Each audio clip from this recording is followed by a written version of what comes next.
Sabi ko nga sa inyo, nakahanda na kami dito. Yung laban na ito ay sa kangkungan na kami pupulutin. Di ba? Ako hindi mo na ako magkakaso. Ang magkakaso yung pamilya. Oh, walang problema yun.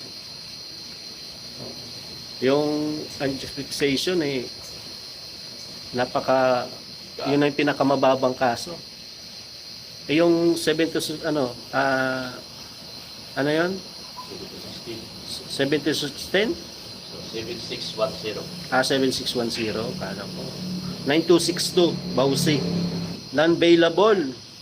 7610, 7 to 610, non-bailable. Oh, isipin nyo yun. Ang usapan namin dito, hindi matutuloy yung kaso pag walang kaso. Wala sa aking kaso. Oh. Depende sa kanila. Kasi kinausap na ako nung mag-asawa. Kasi siyempre nalaman nilang magkakaso daw, kakasuhan daw ako. So, magkakaso din sila. So ako hindi ako magkakaso. Bahala po kayo. Kami, hindi naman kami aalis sa Kalingap eh. Ay, kung kusa kaming alis, wala kami magagawa. Ito hahantong sa ganito. Kasi kung naagapan ito agad, hindi ito aabot. Tsaka kung hindi nangialam yung karaba. Tapos ang tinuturo pa kami na may kasalanan na wag daw magpadala sa sulsol. Wala, hindi man kami nagsusulsol. Hindi man nagrereklamo kasi nga dahil sa paulit-ulit na sinasabi na utang na loob. Diba? Hindi man kami nagsasalita eh. Kaya nag-depend lang kami nung umayaw na si Beyonce.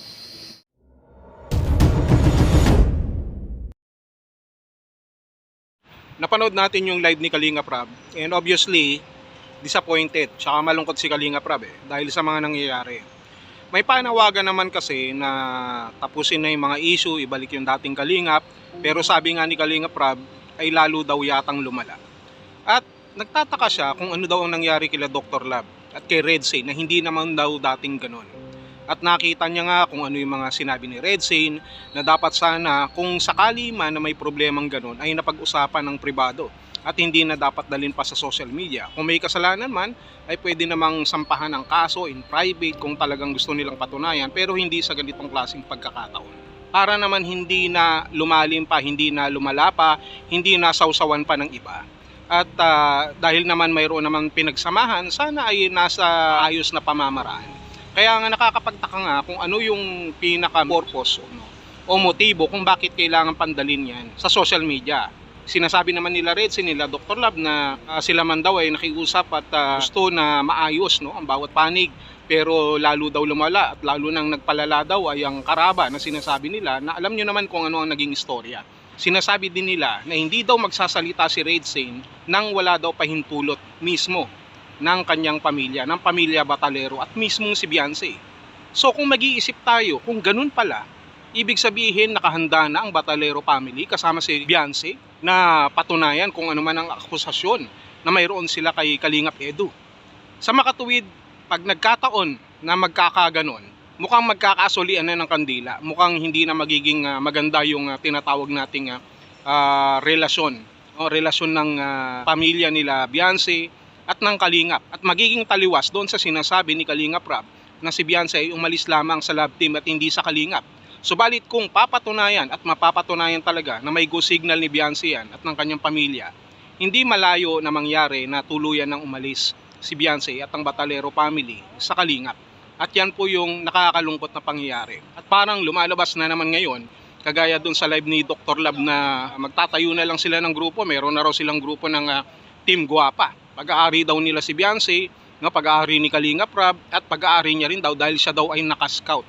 Andyan sila Redsane at kung sino-sino pa na sinasabi niya na Team Guapa. Hindi ko alam kung ine-exaggerate lamang niya ito o totoo yung sinasabi niya, dahil tanggap na raw nila Dr. Lab na sila ay tanggal na sa Kalingap dahil sa kanilang mga violation na nagawa. At magaan na raw ang pakiramdam nila ng lagay na yon na sila ay wala na sa Kalingap. Kung baga kaya na nilang gawin kung ano ang mga dapat nilang gawin. Sabi pa ni Dr. Lab kung hindi ko alam kung nagbibiro na naman ito, pwede niya na raw i-vlog si Beyonce, hindi lamang si Beyonce, si Erica, o kung sino pa, si Reyna, o kung sino pa yung mga wala na raw sa Kalingap. wherein ito po ay magiging taliwas sa sinasabi niyang respeto at paggalang kay Kalingap Rab, na hindi raw nawawala ang respeto niya kay Kalingap Rab, mataas daw ang respeto niya kay Kalingap Rab. Subalit kung gagawin niya ang mga bagay na ito, alam naman natin na si Kalingap Rab ay Kalingap. Ibig sabihin kapag ginawa niya ang mga bagay na ito, ito ay magiging taliwas doon sa kanyang sinasabi na respeto kila Kalingap Rab at sa Kalingap. Parang nagpapahiwatig ngayon na itong si Dr. Lab at ang kanyang grupo, no, na sinasabi niyang kung team guwapa man yan, ay hihiwalay na sa Kalingap. Kung magkakaganon, kasama nila si Beyonce, which is siya yung mismong guwapa na sinasabi nila. Kasama ang pamilya Batalero.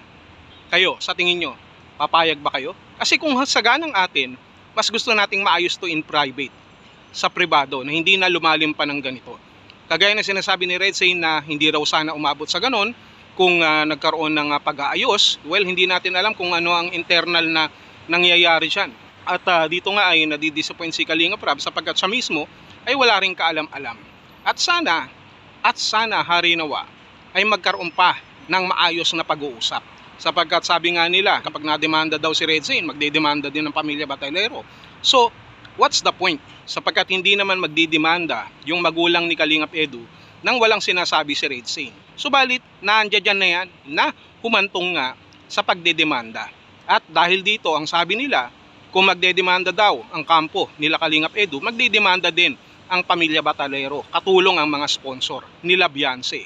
Ang sa atin lang, ang tanong dito, ayaw pala nila ng demandahan, bakit hinayaan nila na magsalita si Red Zane? Sabihin na natin na may kasalanan si Kalingap Edu, provided, no, let's assume, kailangan ba dumating ito sa social media? O mas maganda na maayos ito ng personal at ng pribado? Yun lang naman ang katanungan natin dito. Kasi pag nagkataon, maalis na talaga sila Beyonce sa Kalingap. Huwag naman sana, dahil ang gusto nating mangyari ay manatili pa rin si Beyonce sa Kalingap. Subalit sa mga lumalabas na mga vlog ni Dr. Lab, magkakaroon na raw sila ng team guwapa na parang pagpapahiwatig na sila po ay hihiwalay sa Kalingap. Subalit hindi raw nawawala ang respeto nila sa Kalingap. Parang magulo. Magkakaroon ng sariling team guwapa. Tapos may respeto sa Kalingap, may respeto kay Kuya Bal, kay Kalingap Rab. Pero magsasarili in bad terms. Bakit in bad terms? Sapagkat dahil sa issue nangyari ang ganyang paghihiwalay. Ano sa tingin nyo? Good terms yung lagay na yon? Siyempre hindi. Kaya nga marami tayong katanungan pa na dapat maliwanagan. At yan ang ating aabangan sa mga susunod pa nating vlog. Yan.